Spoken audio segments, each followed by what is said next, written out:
Two campus cuties from Wake, chopping it up. What could have been. They did call me Matt Jr. for a while.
Yeah, I think mine's on.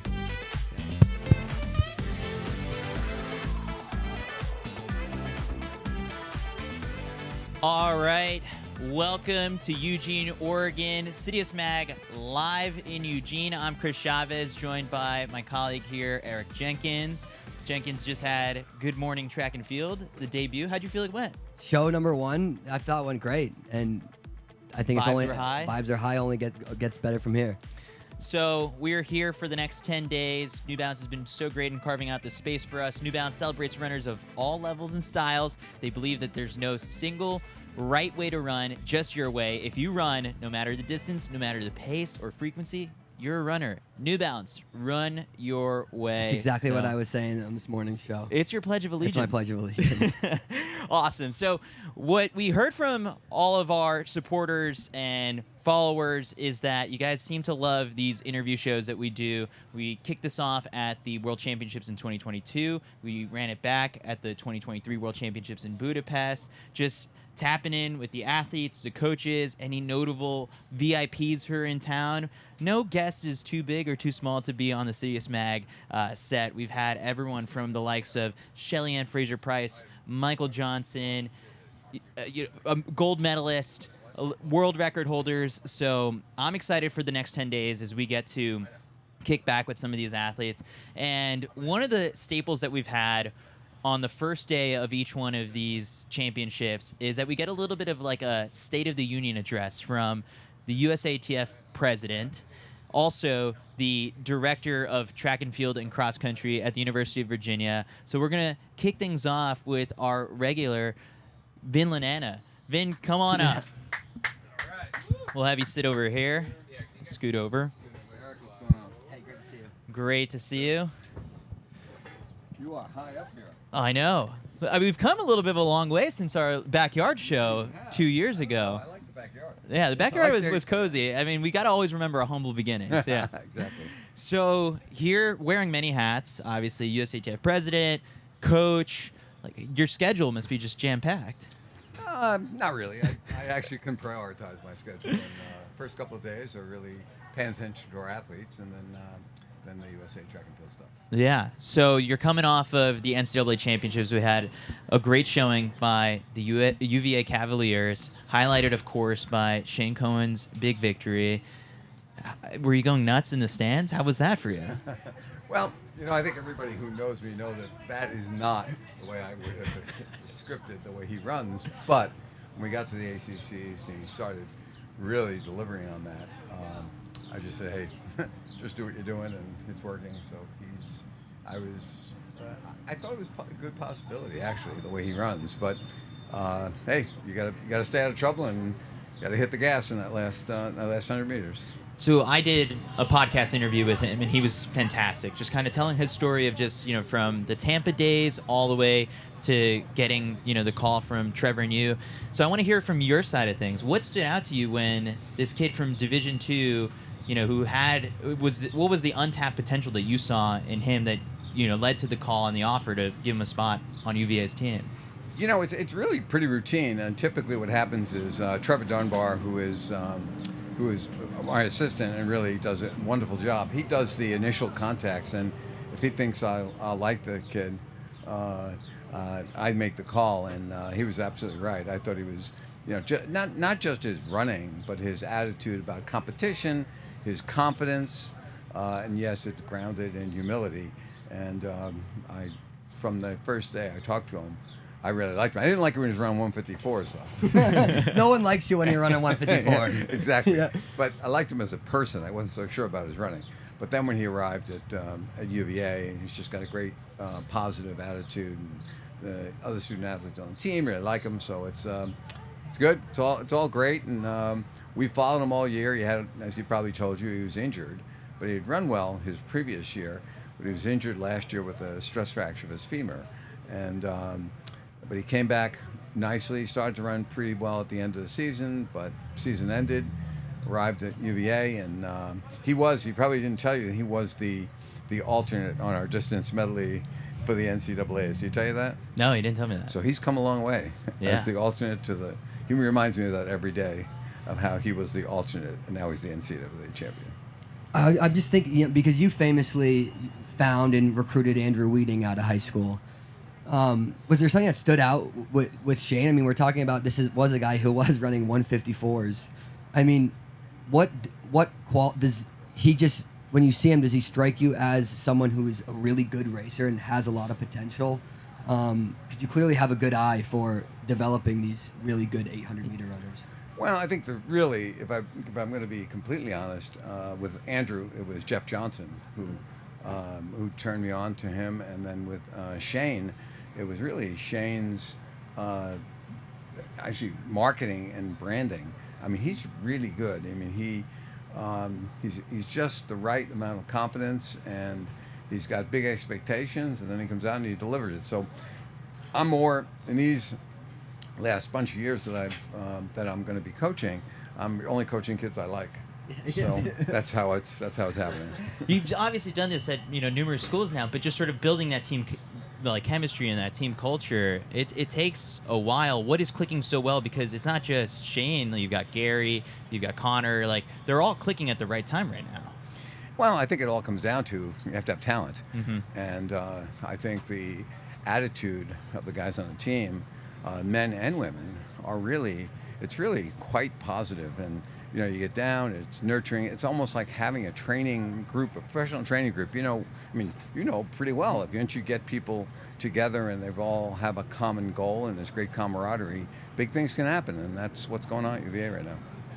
What's it like to come back to Eugene, a place that's been home for you for many years? You were pretty instrumental in getting it to be where it's at today. It must be kind of emotional and really fun at the same time for you coming back. Well, when I was driving over here today, and I should know the area pretty well. I harkened back on when we were in Budapest and you guys were lost on the subway. Yeah. Do you remember that?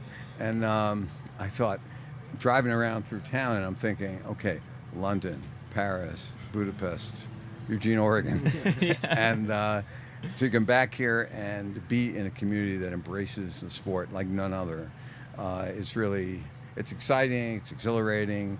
I love the look on the kids' faces when they arrive and they look at the stadium. I mean, Phil and Penny Knight created something that is really special, and it is nothing else like it. And so it's exciting for me to actually have played a role in what Tracktown is. But Tracktown has always been what it is. Now it's really elevated. It feels like 2021 and 2022, we were still kind of coming off of the pandemic kind of return to full sports, full scale, just sort of like these big, grand, events where, filling the stands was hard.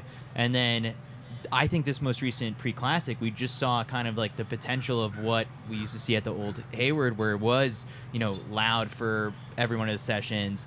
I'm pretty optimistic about these trials and the potential turnout we might have with the fans.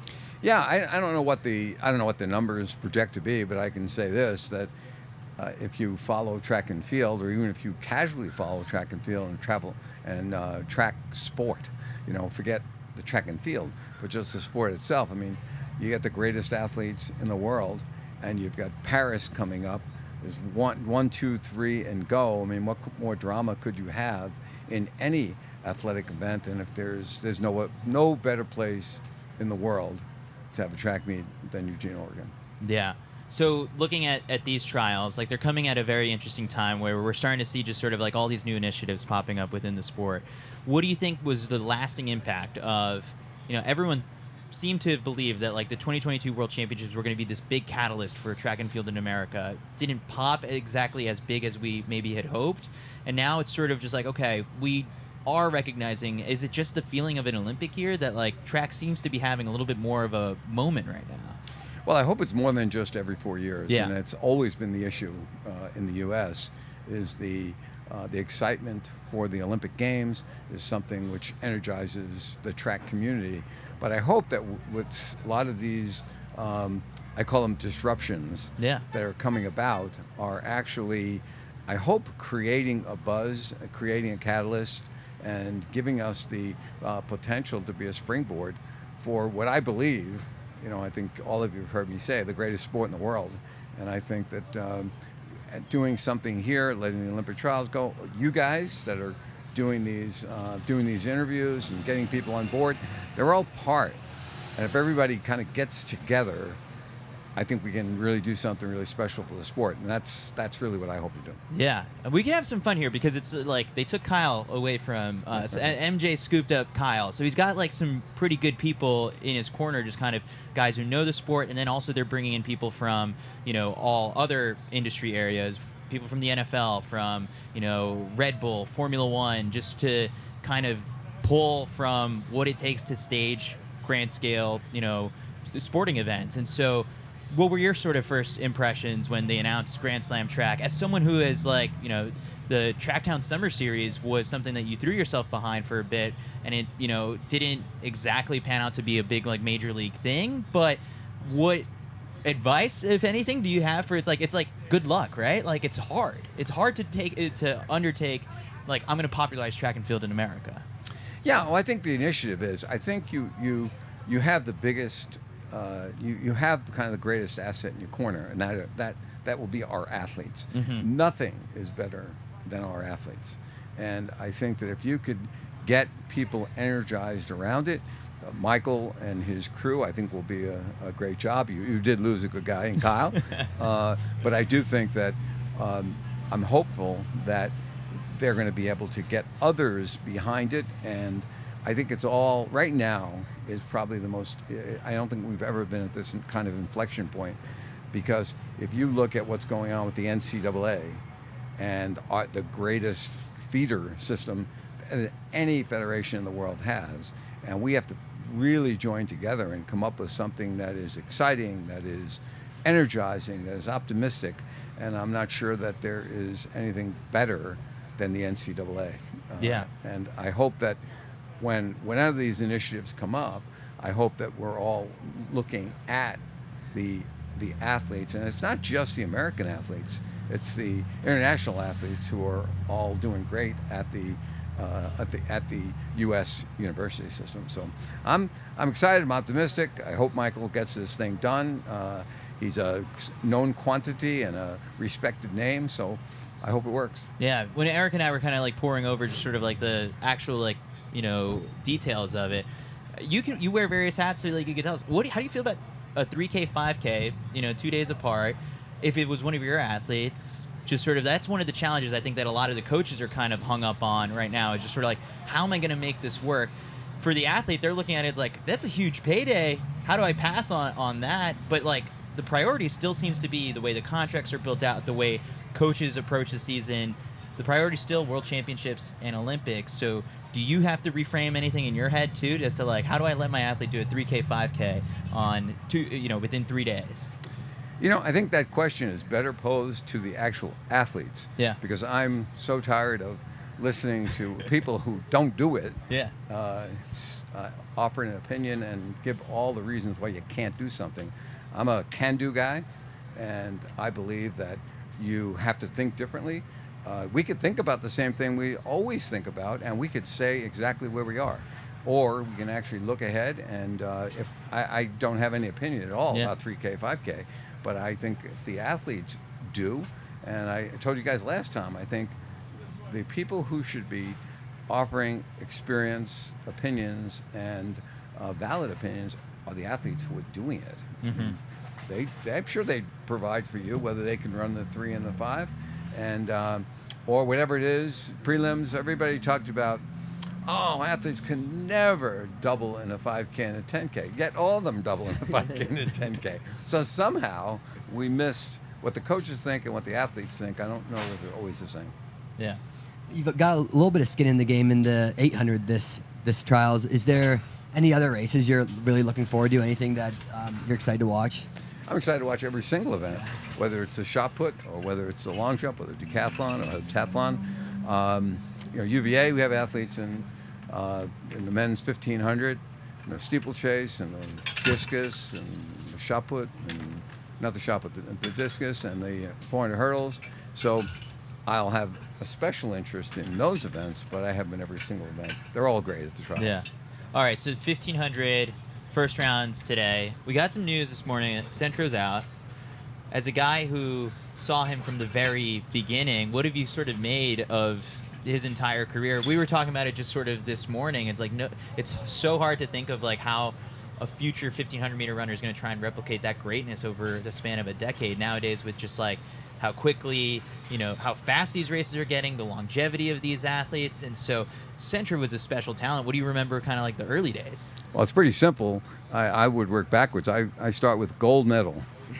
I talk about the number of years that were between gold medals, and I think Matthew Lesiewicz was a young guy who I visited on a recruiting trip, and it's actually this is what I remember most about him. Yeah, tell us the story. All right, I had talked to Matthew on July 1st, and I said, "Hey, I'm going to come and visit you." He was like, "Yeah, great." I knew his dad and his mom, so I was in New York, and he lives in Baltimore area, and I was out going for a little jog, and I tripped, and I like killed my hamstring. I was like down. I had to hitchhike home to not how you want to run. No, and I went face first, and I got up, hitchhiked, and I still had to go see Matthew that same day. So I flew from New York to Baltimore, and the Southwest Terminal couldn't have been further away from where I was trying to get my car. And then I got this car, and I had the seat so far back because I couldn't even move. And I got to his house, he had 4 steps that I had to go up. And I dragged myself into the house, go in, and then you have to go downstairs to get to his living room. And I was hobbling around. My hamstring was so black and blue. And but Matthew came, so it was well worth the whole thing. And then he had asked me, we have some food up the stairs. I was like, no chance I'm going up those stairs. So You're that's like, my view of it, Matthew. You're like, I almost wanted you to just meet me out in the on the front lawn. But then I think he told me that I was the only one who visited him. And I told him this whole sob story of how I dragged myself here and my hamstring was killing me. And I had to feel hitchhike really to get to guilty. you. Exactly. Yeah. So I was Well worth it. when I saw him win the gold medal, and all the other things he did. Matthew is just great for the sport. Maybe in the last couple of decades, maybe one of the best ones. Yeah. What else has got you excited, kind of the state of track and field in America right now? You mentioned the NCAA being like this huge, potential. It's a feeder system for the rest of the world as well as, the United States. But, it's a mini world championships anytime there's a NCAA championships. If someone, I guess, on the marketing side of it, what do you think could be done better to prop up the NCAA stars, to set them up for potentially lucrative professional careers and earn that spotlight? Yeah, well, I think it's really all about 2 things. It's creating value for the sport, just as any brand tries to do. You're creating value, and then you have to expose that value. So I think that the more we can present our sport in an exciting, young, enthusiastic, innovative way, the more we're going to get people engaged in it. So all the things that we have here, like you have to look at it. To me, it's a continuum. And you look at the youth, you look at high schools, you look at colleges, and you look at the professional side of the sport. And I think for too long, we have just taken some of that stuff for granted. So what I'm most excited about is the initiatives that are taking place with youth. I think Sam Seams has done a marvelous job with the Coaches Association and the Hall of Fame. I'm really heading up this initiative to try to get USA Track and Field and the Coaches Association to work more closely together, because I'm looking at all of the things that are going on with the NCAA, and we have all the doom and gloom. I refuse to look at it that way. I'm looking at the cup being half full, and I see the changes in the NCAA as being very positive for our sport, but it isn't going to happen just by itself. I mean, we have to join together as an entire track and field community and protect.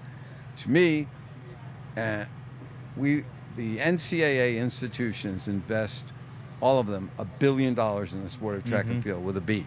And if we have to be sure we protect that investment if we're going to really get the sport going. So I'm excited about getting the coaches together and hoping everybody's going to get on close to the same page. Is that the same coaches meeting where we have to put in our little complaint about, like, the NCAA Indoor Championships in Boston were, I thought, a little kind of, it wasn't loud. Like, I wanted music, some entrances. Like, is that the meeting we have to attend to just be like, hey, guys, like, how do we spice this up a little bit? Because, the high schoolers were in there a couple days later, and it was electric. Is that just the coaches being like, I want to speak to my athletes and I want them to be able to hear? I don't think so. I think it's probably, this coach would. Yeah, you're not trying to talk. I don't care about that. I think that people like this group, your group, as you know, and I'm not saying this to blow smoke, I think that your initiative, the excitement that you bring, is something that can electrify it. Right. And I think Sam Seams, Jeff Malinsky, I'll call out Jeff right now. I think that Jeff and the committee will embrace it. I mean, somebody just needs to present it. Yeah. Do it this week. Yeah. All right. We'll do it. Vin, I guess over the next couple days, with these athletes that you've got competing, like, what is the last sort of like piece of wisdom, advice? Like, is it just sort of business as usual? How do you treat an Olympic trials when it comes to getting your athletes ready in the proper mindset to, hit the track for a chance to make the Olympic team? Yeah, well, I think it's, when you're looking at making the Olympic team, you only make the Olympic team if you get through each round. So we're taking each round as it comes, and there'll be a strategy that is a continuum of what they've been doing all season, whether it's the ACC or the regional meet or the NCAA. It's a long season, but it's the same thing they've been doing. So they'll get through each round, and then if they get to the finals, which I sure hope they will, they'll be able to execute. Their excitement should carry them down the final straightaway. Awesome. Well, we're looking forward to it. And Vin, we always appreciate you making your annual trip onto our set, giving us a kind of a temperature check on the state of the sport here in the United States. And so thank you. And also, thank you for the award that you gave me. Like, I totally, this is the first time I'm seeing you since I received it in the mail, but 2023 USATF President's Award winner, all thanks to this guy. I appreciate it. Well deserved, and I think the whole, not just you, but the whole initiative team, that you guys do, the team does a great job. So I typically don't do these things, but I do like to do it with you guys. Of course, anytime, Ben. Well, we appreciate you coming by. Grab yourself an ice cream. We're giving free ice cream to all of our guests. Keep yourself cool and enjoy the races. Thank you. Thanks for having me on. Awesome. All right, we'll be back in a little bit with our next guest. Thanks.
All right, we are back. CITIUS MAG live in Eugene, joined by Mitch, Dyer, Karen Lesiewicz, and our next guest is Bachelor star Matt James, who, what's your marathon PR now? Is it 3 hours, 41 seconds. 41 So seconds, close. so close. I'm on the precipice.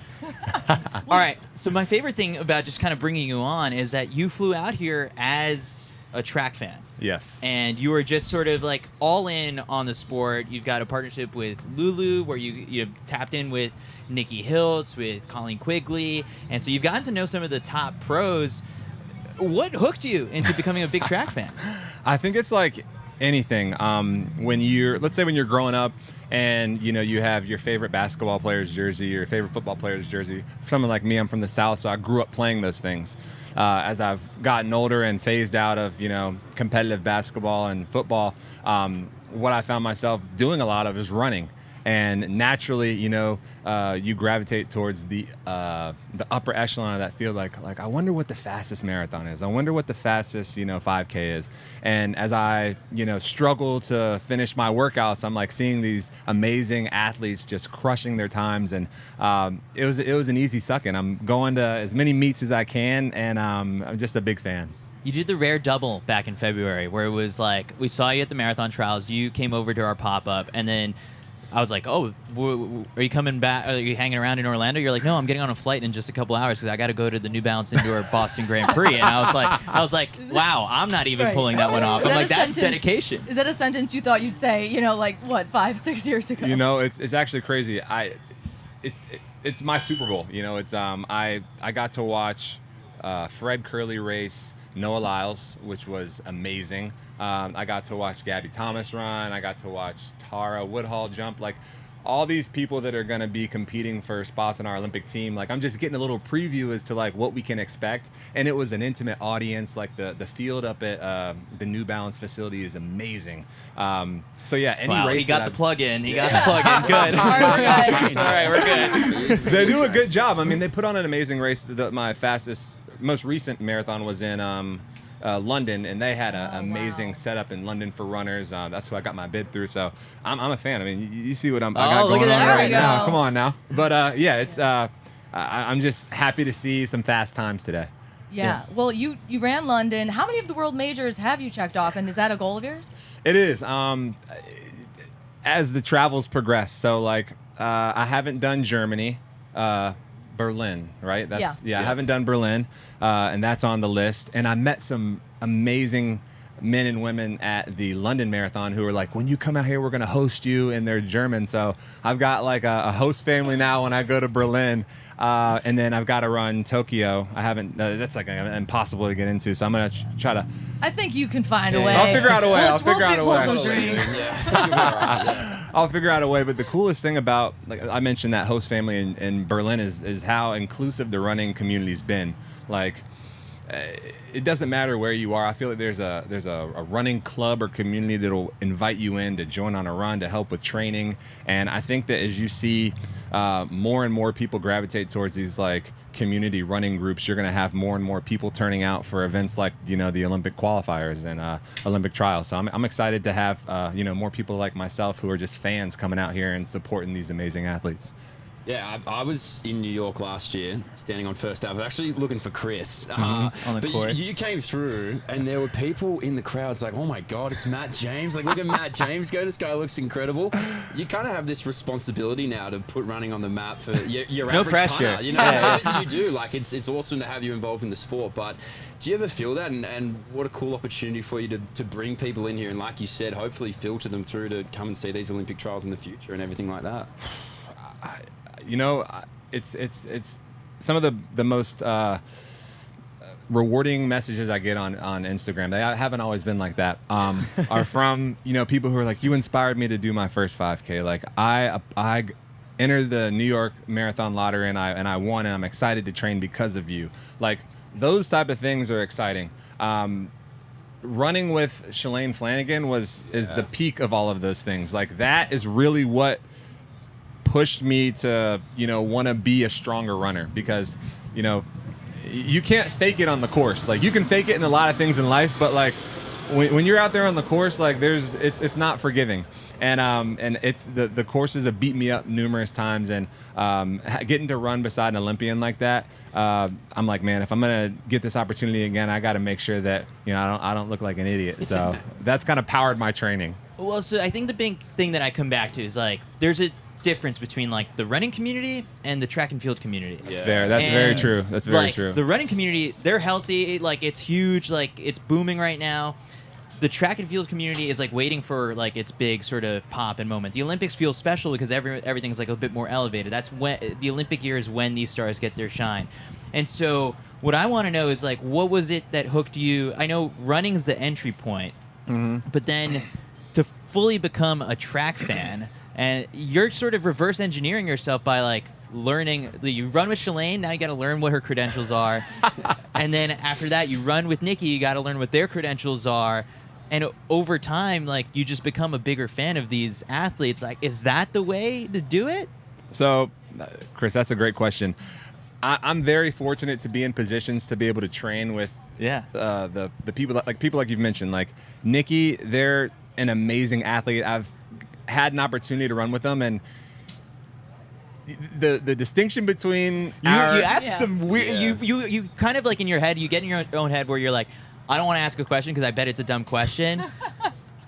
But you know, I think all these track athletes are just so nice that they're like, no, there is no such thing as like a dumb question. Like, we welcome any and all questions, but it is funny. Yeah, I mean, I've again very fortunate. You know, the Nickies of the world. Who else is competing today? I ran with Savannah Shaw, who is Tin Man, yeah. Yeah, Tin Man. Kira D'Amato. Wow. So like all scattered throughout the course are people that, you know, I've like met along my, you know, running journey, and meeting them and diving into their stories and seeing how phenomenal an athlete are. Like Kira, like someone who had a kid, came back and is now like competing to go back. It's like, I just want to get the word out, because I feel like if people understood and knew the length of work and how impressive it was, I think that you'd have you know, people as stoked as I am to be out here. Totally. Right. And I was going to say, some, you know, viewers at home maybe, you know, questioning, well, how deep is he immersed in this track and field, you know, world? Every runner post I see on Instagram, it's got a comment from you, and it's hilarious. Matt comment. James is active in the CITIUS He is MAG comment active. section. Hey, listen, my favorite like little beef going on right now is Josh and Josh Kerr and Jakob Ingebrigtsen. Yeah. like and it pains me when I see people like getting frustrated about like that beef, because Right. that is what draws people in. Like, there needs to be drama. Like, that's the reason we watch the Kardashians. That's the reason we watch like reality television. Like, we want to see people rip each other's heads off. Yeah. Like, it's Yeah. always better if it's somebody else. So when you have these athletes that are like, you know, I want, you know, Noah and Fred to have like bad blood. I want, you know, I want everybody who's competing, I want there to be like, you know, an opposite force that's like making there some sort of competitiveness that's driving us in.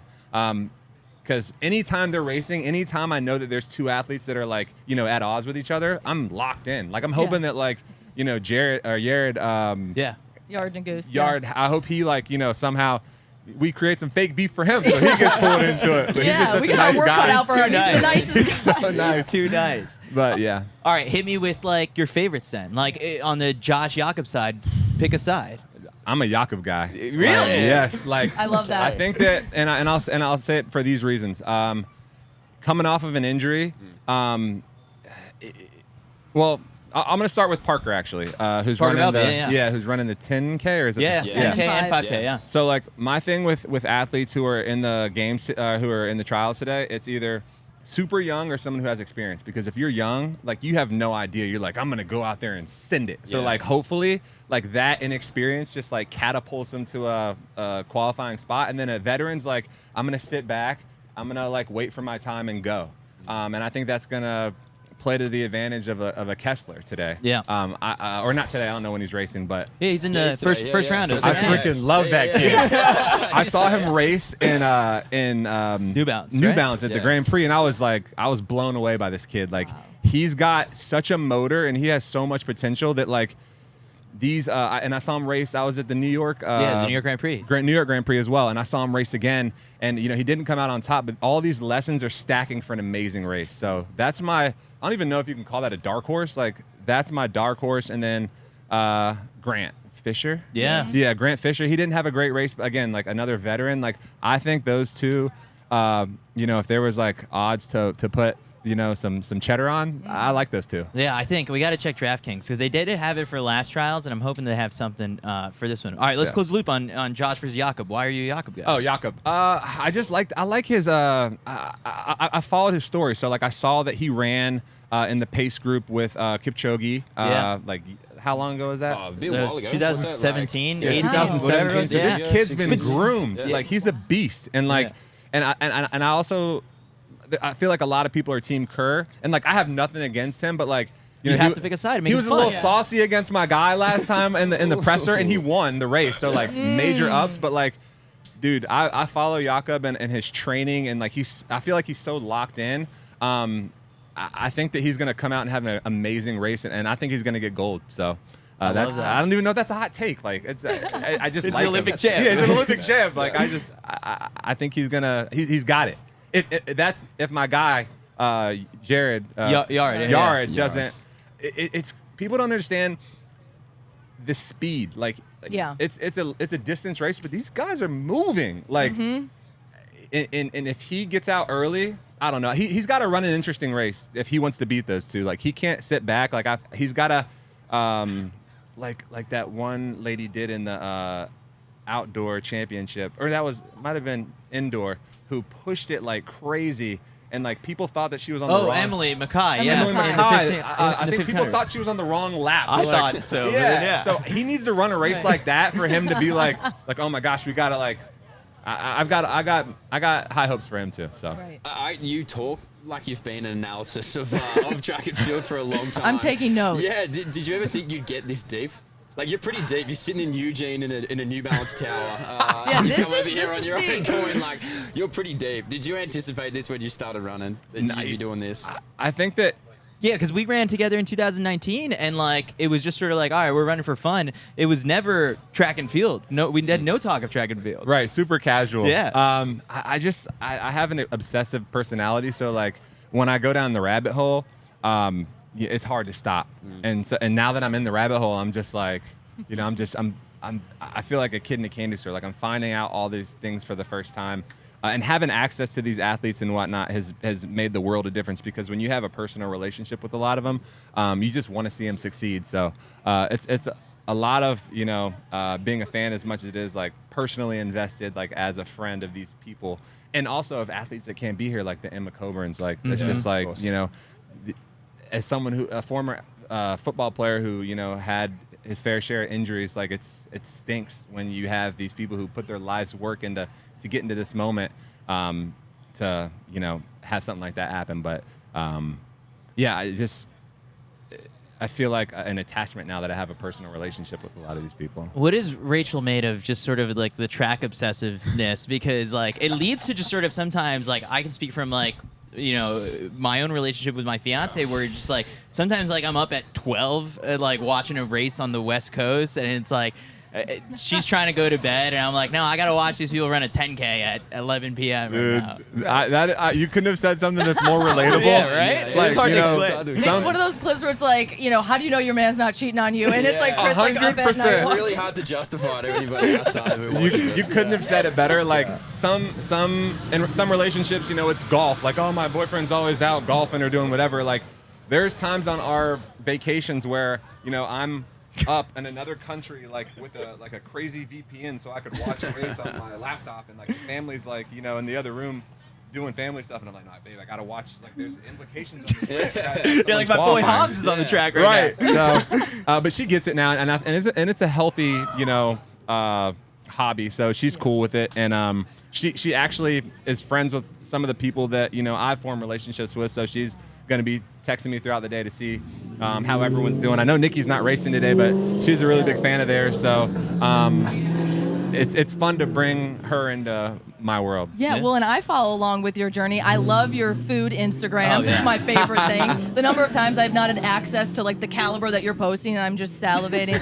But my question is for you: have you found anything Instagram worthy in Eugene yet? And can you You tell haven't us where gone in that yet, is? right? Huh? You still haven't gone inside the stadium. I yet, haven't right? gone into the stadium yet, but I went to Farmer Union Cafe, or Okay. Farmer Union Coffee or something like that, and they had this sausage, egg, and cheese biscuit that was like amazing. Oh wow. And the ice cream place downstairs Yes, is shout on out my Prince list. Puckler's, yeah. Prince Puckler's What is. flavor are you leaning towards? All right, so this is I'm gonna get super judgment for this, but like to figure out if it's an actual good ice cream for me, I need a baseline. So I order vanilla at a lot of places. Wow. That's like our guy Eric over Right? here. I mean, like, If it listen, ain't broke, don't fix it, man. there's a reason why chocolate and vanilla are the most popular flavors. Like, you know, I know there's like, you know, Oreo explosion firecracker, but like, I'm a purist. Yeah, I just need to keep know it what the simple. vanilla's like, Yeah, yeah. and then I'll work my way back from there. I'm not a You're one a scoop good guy. I'm gonna be You're a back. good guy, yeah. You're a smart guy. I'll be back. I can feel it. I'll be back. Yeah. Yeah, where did Eric and Mag? Oh, they're just down there maxing out on Yeah. vanilla. See, they're ahead of me. I'm gonna make my way down there. yeah, so. yeah. What do you expect to be like? Like, what are you at other sporting events, like emotionally, when you're watching a football game? What do you like in the stands, and then like, how do you expect that's going to compare to being a track fan watching the Olympic trials? Like you said, like you have emotional ties to some of these athletes.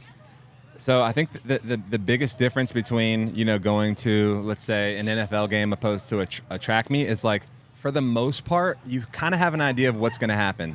It might happen in, like, a lot of different forms with interceptions and, you know, crazy in-game experiences. But, like, for the most part, you know, if the Ravens are playing the Titans, like, 9 times out of 10, I'm expecting a win from the Ravens. But with track and field, any day, any athlete can show up and you're separated by milliseconds. So, like, there's no telling what you're going to experience when you tune in, and that's what, like, has me on the edge of my seat. And, like, it's an addicting feeling. It's like, especially when you're not the one having to run. Like, I loved competing, but I wouldn't sleep the night before. I'm a nervous wreck. It's nice to like put that on someone else and just enjoy it as a viewer. You know what I mean? So. Yeah. I would love to know about your personal journey. I mean, we talked about, you know, your most recent marathon, London. I know you're touching, you know, super close to that 3-hour barrier. What's your training been like? Because I think I've seen some pretty good tempos from you that you've been posting. Yeah, I switched up the training. I have an amazing coach in Julia Lucas. She's a beast and has been the most helpful person in my running journey, just being a sounding board. And with this most recent race, I feel like I had the fitness in London to run under 3, but I didn't have the legs. And after the race, I texted my coach. I'm like, I'd love to start training 5K so that when I go into my next marathon block, I'll have some speed. Got the wheels. You know, I have the wheels for it. So these past like 3 or 4 weeks, I've been running like faster than I'm used to, and it's been amazing. Like, it's so much fun to go fast. Yeah. And the runs are shorter, so it's like, it's palatable. It's like, okay, I know I'm going to be on the track for like 36 minutes, opposed to like, man, I got like a 2-hour long run, and like in the middle of that is like, you know, marathon pace, like I got to get to bed. Like, right. But with this new training block, it's like exciting, something I'm not used to.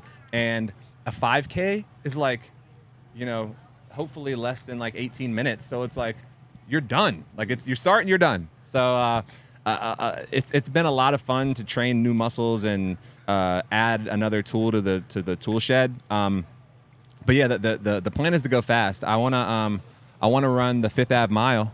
Oh. I want to run the 5th Ave mile. I don't think I'm going to win it, Eric, but but I just want to go fast. It's fun to go fast after you've, you know, been going like, you know, relatively fast for 26. It's fun to like send it and then just like see where you're at.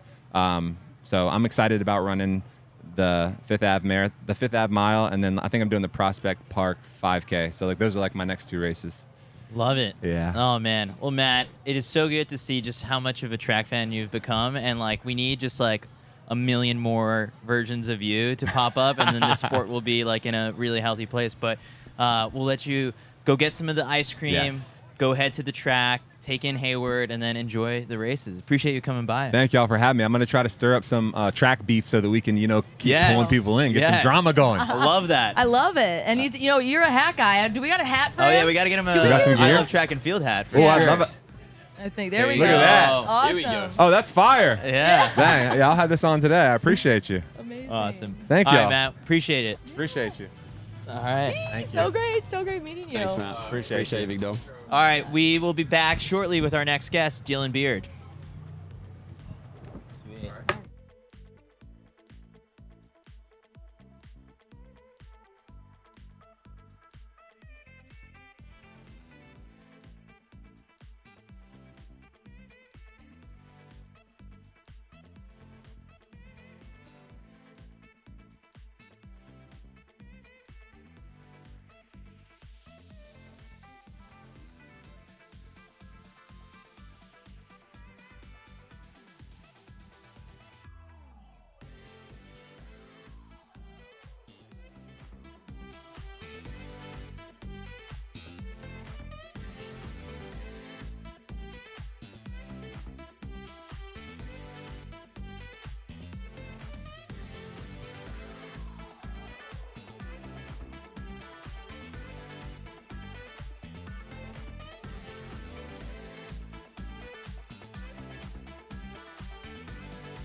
All right.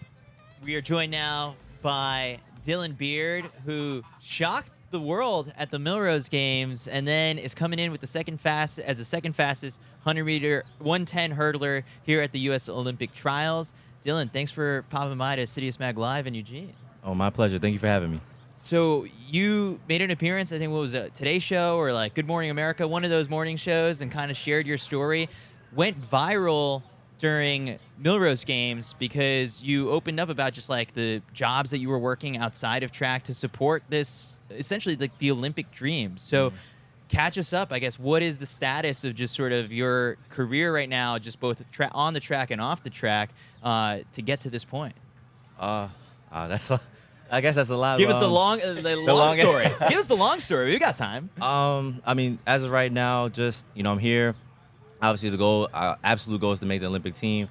But just that, I still work my job at Walmart, 5 days out of the week. I mean, I got a little time off, obviously, for this situation right here, make the team.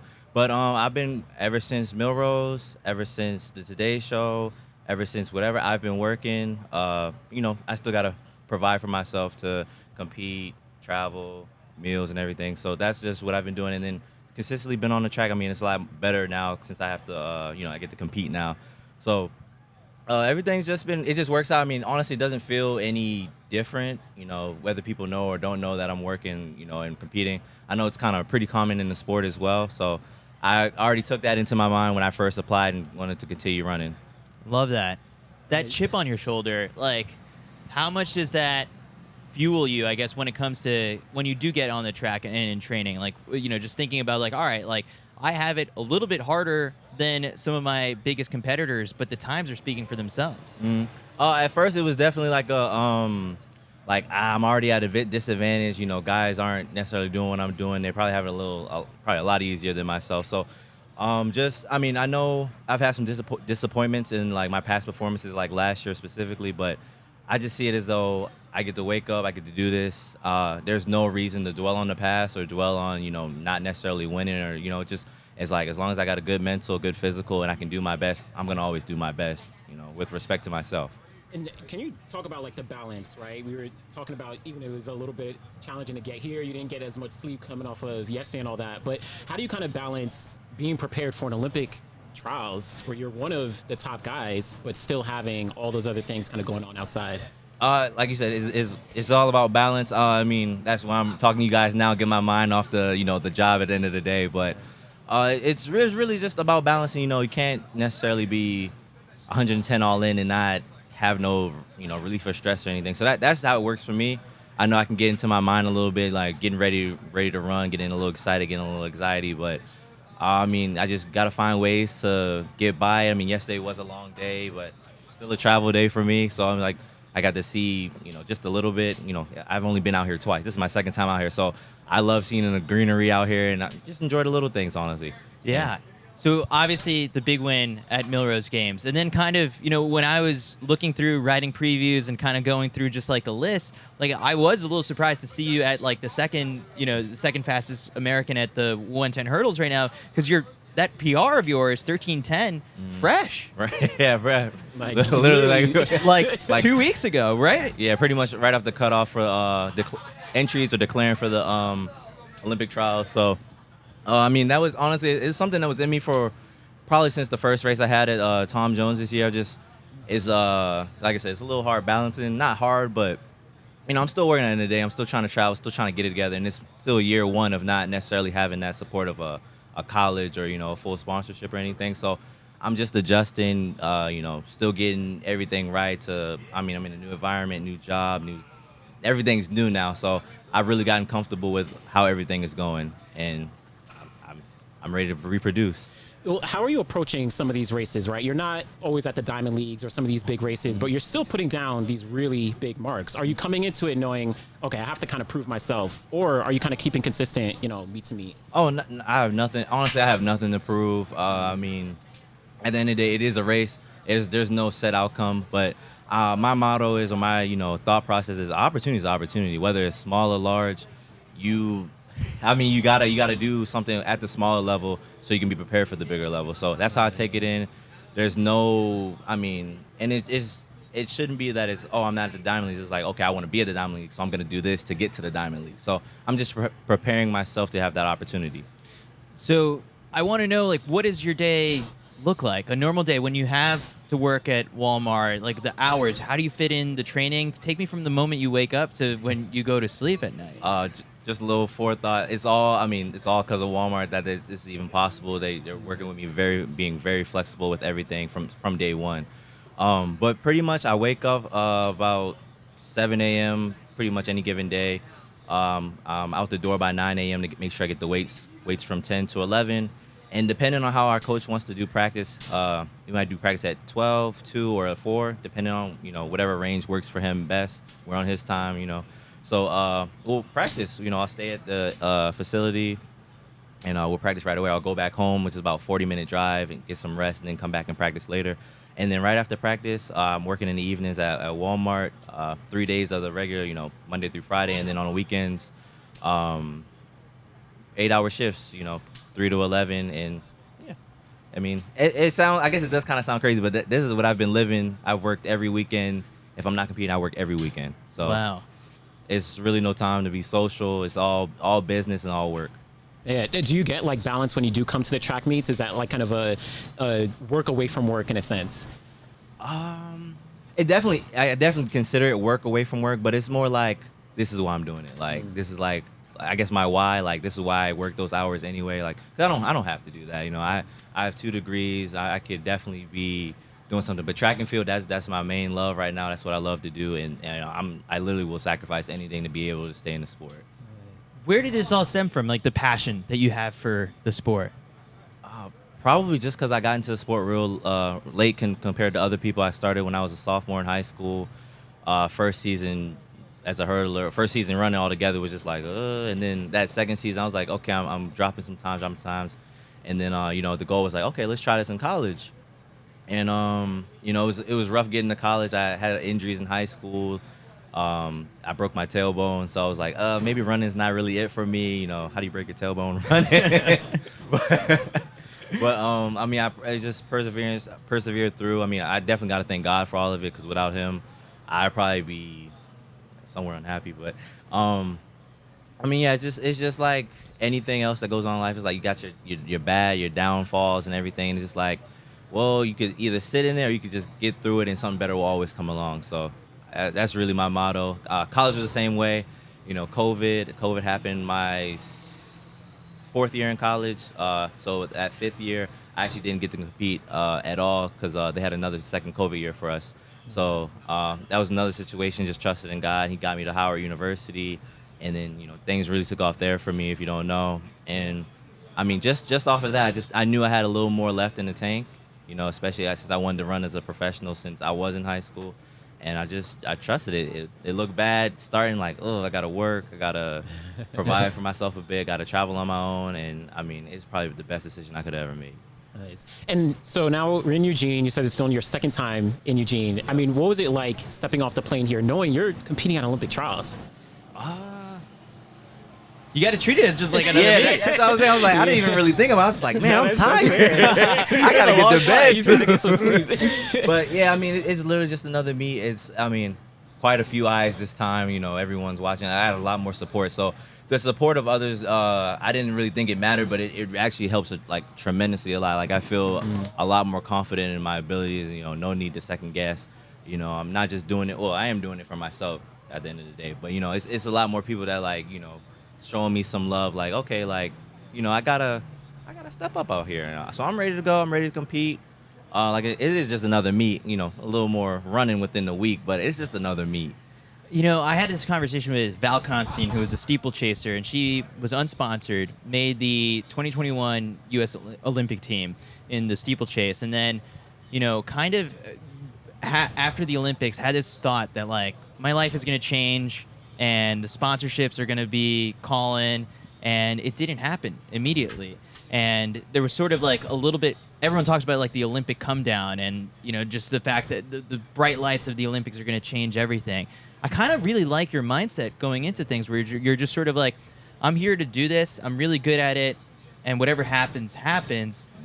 That not necessarily like, hey, if you finish top 3 in the 110 hurdles, that you're gonna have a call from a sponsor, and then like you set for the next couple years. Like, am I reading this right? That you're just sort of like very chill at the point of like, hey, my life, the Olympics may not change my life, and that's okay. Oh, I'm definitely okay with that. Like I said, from the standpoint of like high school, when I first thought, oh, you have to kind of work your way and run, I was like, okay, I'm set. Like, I want to do that anyway. So a sponsorship would probably be. It'd be amazing. I wouldn't say no, but I mean, it's like I said, this is year 1 for me. I know, I think for other people it goes well past year 1, 2, and 3, and where there's no sponsorship. So I'm not gonna, dwell on something that many people have already faced and try to get excited about it. But I don't want to say I don't care. Like I'm doing the best I can without the maximum help I need. So that's all that matters. Like I said, I'm giving it my all. This is just another opportunity to be good, be great. And, I mean, I'm sure it'll work out one way or another. I mean, if anything, I'm glad I can be some kind of inspiration to other people. And that's really all that matters. Get other people to want to do something like this and follow their dreams. I love that. Can you talk about, because you said you're from Baltimore, right? Mm-hmm. And obviously you went to Howard and DC at least. Talk about kind of the community there and like some of the people that supported you to get to where you're at now in that journey. I mean, it all starts with my parents. I mean, I was playing sports since 5 years old, and they're still my ride or dies out there when I'm on the track now, but when I was on the field and on the court. So I mean, I think that community got a little better with me since I decided to come back home, DC and Baltimore area. But it was just I don't know, it was the same kind of culture, but it was just like a lot more serious. And that's probably the coaching staff at Howard, Coach Oliver, Coach Cousins. I had just an amazing group set of coaches, and it was just like, we have a standard here. Everywhere has a standard, but they have a standard. It's just like you're kind of watching the standard now. Like, he's done it. I think he was in a situation similar to myself at one point in his early career, and I mean, it's just like I literally watched. I trained with this guy. He's not even like a celebrity or anything. This is just like a mentor. Like, he just wants the best for me, and I think I just appreciated that mindset. And then, I mean, it's kind of a good step to follow in. Yeah. So that community, I mean, at least the track and field aspect is definitely a lot around him. He kind of gave me a little more drive and stop not being nonchalant about it, but be determined and actually want it. And then, I mean, when I was getting his records or tied his record at first and then breaking his records, it's like, okay, like that's that guy. You know what I mean? Like, I got him. Yeah, I got a little something going on. So I mean, that was just good for me morally and a bunch of confidence in that. So I mean, the Howard community definitely switched up everything, and then I was a lot more focused there too. I was pretty much all about business when being at Howard. First few years of college, that's everyone. Yeah. But the last 2 years, I was definitely like all about my business. I was serious about it. I wanted the absolute best because I knew I'm either dealing with a short window or something more could happen. No, I'm really excited for, your racing here at the trials. I mean, just seeing what you did at the Millrose Games and even just like the high stakes of the event, like the men's 110 hurdles in the United States has always been sort of a powerhouse. And for you to insert your name, given sort of like your circumstances and everything like that, it's really, really commendable. So Dylan, I appreciate you stopping by, sharing your story. And, I'm sure you just converted some more fans out there to be like Dylan Beard fans going into the Olympic trials. Appreciate it. I appreciate you, and thank you so much for your time, both of you. Appreciate you, man. Thanks, man. All right, we'll be back with our final guest. Manteo Mitchell will be joining us shortly.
check one.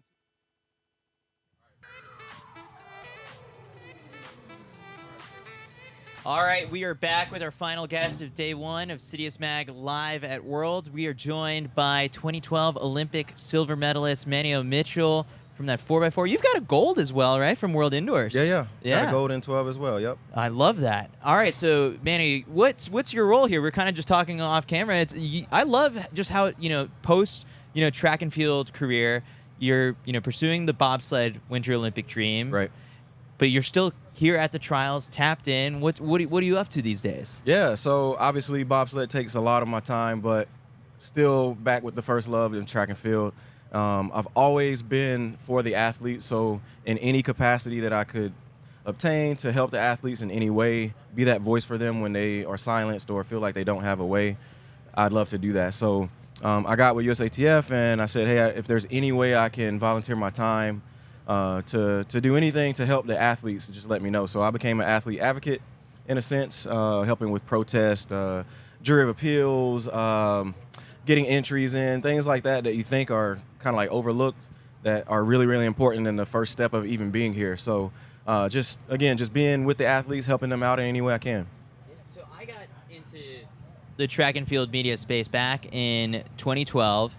And in 2013, I was out on the circuit in Europe. You were one of kind of the faces that like ushered me into the space and kind of like welcomed me and was like NTL. Yeah, exactly. we were in Canada Right. together, and it was like, for me, it was like nice to see a familiar face. And I always thought, even just throughout all these years, 12 years later, that like you would make for a great media personality as an analyst. And now we've got you on the show, and I'm hoping we could get a couple takes here and there. Oh, yeah. But Oh, yeah. you also enjoy that side of things. Sprint content is like popping off nowadays. It is. Anderson's got his show. Justin Gatlin has his podcast. Caitlin and Jasmine have their podcasts. You'd be another welcome voice in this space. Yeah, it's interesting.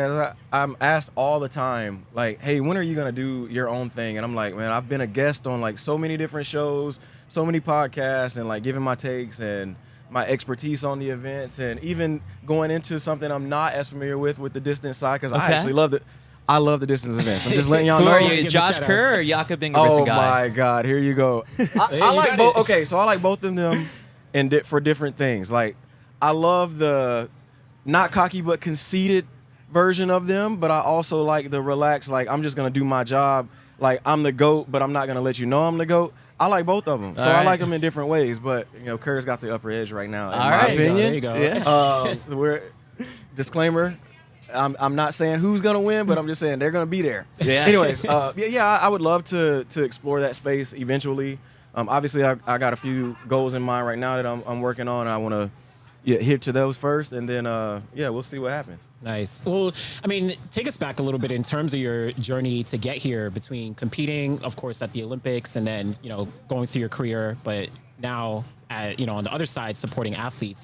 What was that transition like from athlete to now kind of the support role? Yeah, great question. For me, I'm always like, what's next? What can I do? So I remember even in 2013, 2014, coming back from injury from the London Games, I remember getting with like NBC and saying, hey, I wanna do this. So after my rounds were over, if I didn't make the final or whatever the case may be, I would be in the booth, like just learning and trying to get that expertise. So I've always been in and around some capacity outside of the sport, within the sport. And I think that's something that's very important for the athletes to kind of explore while you got to know what you want to do when this is over, because it's going to end at some point. But there's always avenues that you can explore and kind of see what you want to do. So that's kind of how I made the journey and transition over while still doing bobsled. And haven't officially retired from track and field. I'm definitely not running any 400s anytime soon. I wouldn't moving mind. up? I wouldn't. No. No, it's not George and Wheezy. I'm going to move down. So the 100 meters, I would like to see what I could run for 100 meters, because in bobsled, it's like so much power and speed involved. And I went from being 180 pounds to 220 pounds of just straight muscle speed, and I just want to. That sounds like Mac. Yeah. Well, what's your 100 PB? So my 100 PB is 10:04. Oh, you're a sub 10 guy. Yeah. So I definitely believe I can run. A lot of people are not going to think this because I'm 36 years old, but I really do believe with the training and stuff that I've been doing and the numbers, I can run sub 10. I really do. I mean, Justin, he was like 40 years old, almost running 9.8s, right? So nothing's. Yeah, he definitely put some numbers out there for those Masters records that probably won't be touched. Thank you, Mr. Gatlin. Appreciate you. So we're here at the trials, and like all of these races are going to be epic. What are the ones that you're looking forward to the most? I mean, because I think the best part is that there's no shortage of personalities and storylines that we could look at any one of these races. But what are your eyes on? For me, being that I was heavily involved in the sport, I look at it a whole lot different than maybe the super fan may look at it, because I'm a fan of the sport as well. But having that inside scoop on what people's training has been like, and seeing the numbers that people are doing in training, I'm like, oh my gosh, this is going to be special. So I believe there's a host of events that we're going to see some surprises. I'm always about the underdog. I remember in 2012, nobody knew who I was, but I made a name for myself that day when I made that team, and then obviously fast forward into London with all that crazy stuff that happened. So I'm always going to root for that underdog, but everybody has a story. It's just like, how are you going to reveal yourself to show that story and tell that story? So I can't give you one specific event. I'm looking forward to all the events, not just the sprints. I'm talking about distance. I'm talking about steeple. I'm talking about the throws. I'm looking forward to just having fun and being a fan of the sport, and just clean fun and just good excitement around the events. All right. I'm going to dig deeper, though. Oh, gosh. Here he goes. No, but like I just want to hear you talk about some of these athletes in particular. So what makes – all right, let's start with the 400, because it was your specialty event. Like this year, with Fred moving down – it's a revolving door. Yeah. It's wide open. Yeah, it really is. It's wide open. You think the high schooler could make it? Relay team. Oh, yeah, for sure. If we're talking top 3, and this is not a down, I believe his name's Quincy, right? Yeah, Quincy Wilson. Having a phenomenal season, and not just season, but just career. Like, I've been following his path and his journey, and it's great. It's good to see. I saw him training yesterday. He looks fit. He looks great. My only thing is when you're at that level, and especially in high school, you're running a lot. Now, I know they've tapered him off. I can tell they've tapered him off here recently. Great coaching on your part, Coach. Joe Lee. Yeah, right. Phenomenal coach. So great job of sequencing that and getting that calendar right. And I think that's going to make him do really well here. Now, top 3, I don't know. No. Top 6, I think that's doable. I feel it's top 8 now, right? But now with the addition of the mixed relay, if you make the final, I was talking to Andrew Valman about this earlier. I was like, man, I wish we had those when I was in my prime. That's many more teams. That's like 4 teams right there at least. Four-time Olympian. Because I've always made the final, so it's like, man, that's 4 teams right there if I would have did all 4. But, but to each its own, I believe I'm looking forward to – my sleeper is Vernon Norwood in the 400.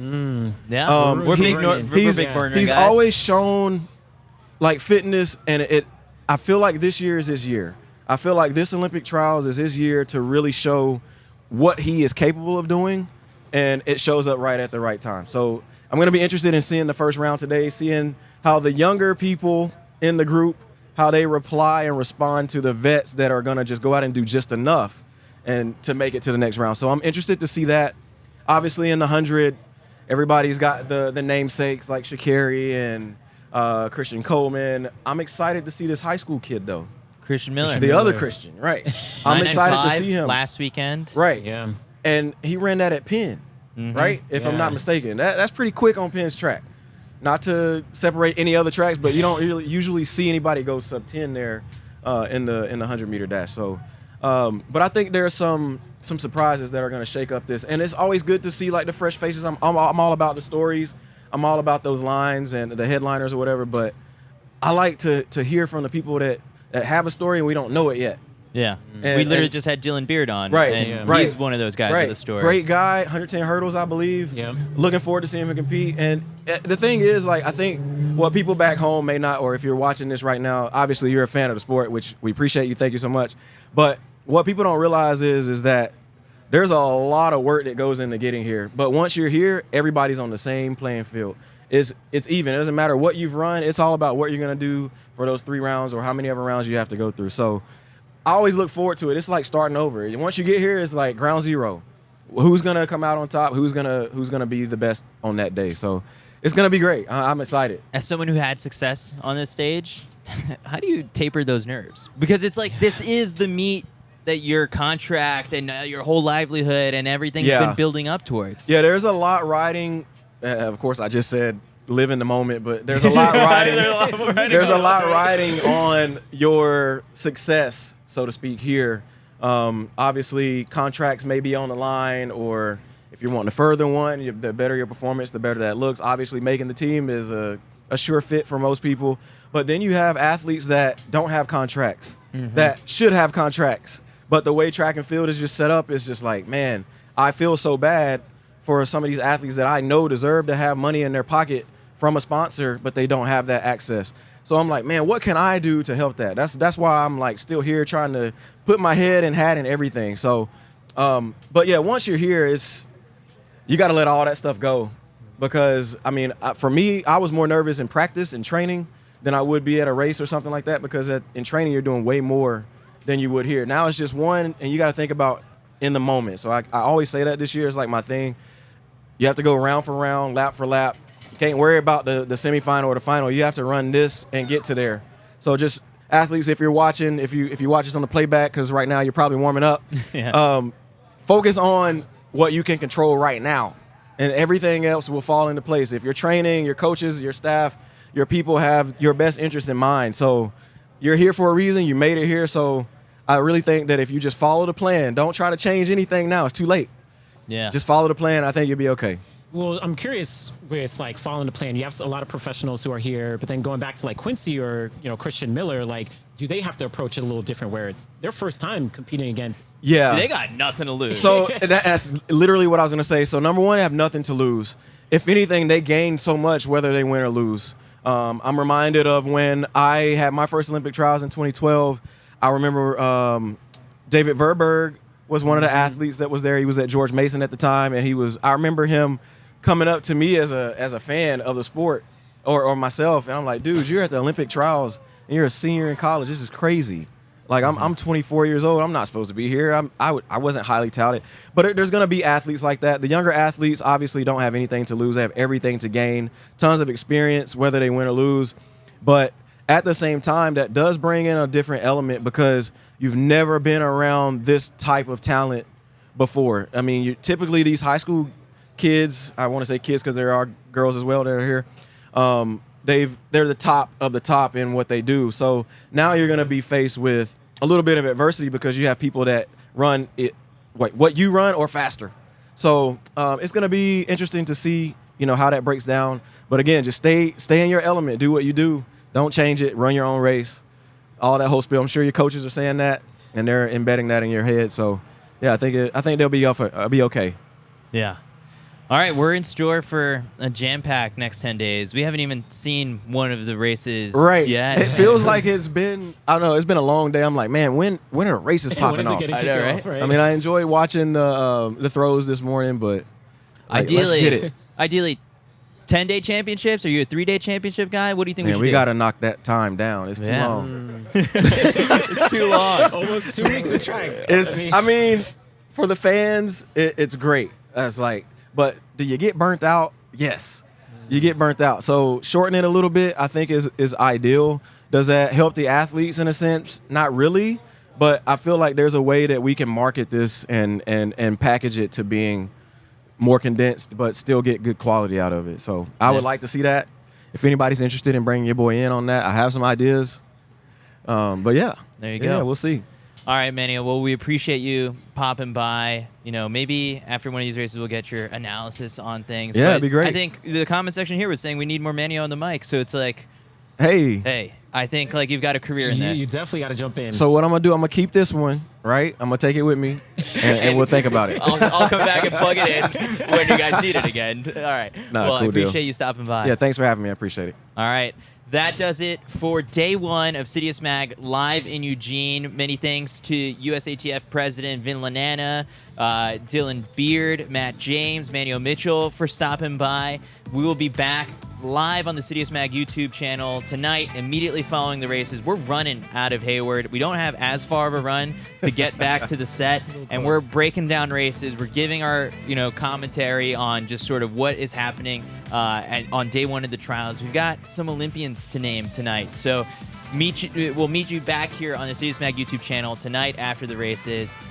I'm Chris Chavez, Anderson Emerald, Manteo Mitchell. On behalf of Mac Fleet behind the camera, thanks for tuning in. Mac. Day 1 in the books. Awesome, man. Yeah, no.